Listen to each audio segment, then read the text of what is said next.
Сүрьегийн далд халдвар гэж юу вэ?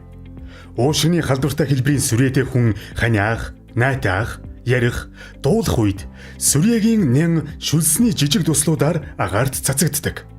Хүний нүдэнд үл харагдах эдгээр туслууд нь агаарт хэдэн цагийн турш хөвж байх тул ойр орчимд байгаа эрүүл хүн сүрьегийн нян агуулсан агаараар амьсгалснаар халдвар авна.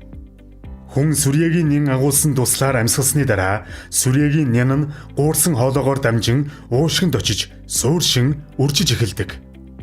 Энэ үед хүний дархлааны тогтолцоо ажиллаж сүрьегийн нянгуудын өсөлт үржлийг зогсоож гадагш тархахаас сэргийлэн хамгаалалтын бүрхүүл буюу гранулома үүсдэг. 7-оос 17 хоногийн дараагаас сүрьегийн далд халдвар илрүүлэх шинжилгээ хийхэд хариу эерэг гарна. Далд халдварын үед сүрьегийн нян идэвхгүй болж бидний бие махбодод амьд хэдийч унтаа байдалд удаан хугацаагаар хадгалагдах боломжтой.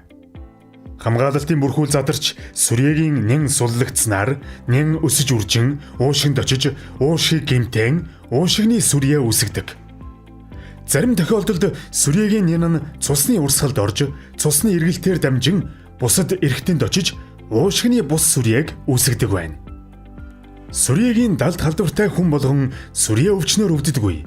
Халдвар авсан хүнд тодорхой эрсдэлт хүчин зүйлс нөлөөлсөний улмаас 10% нь сүрьегээр өвчлөдөг. Хэрэв танд сүрьетэй байж болзошгүй шинж тэмдэг илэрсэн үед та өөрийн амьдардаг аймаг дүүргийн сүрьегийн диспансерт очиж үзүүлэн зөвлөгөө авах шаардлагатай.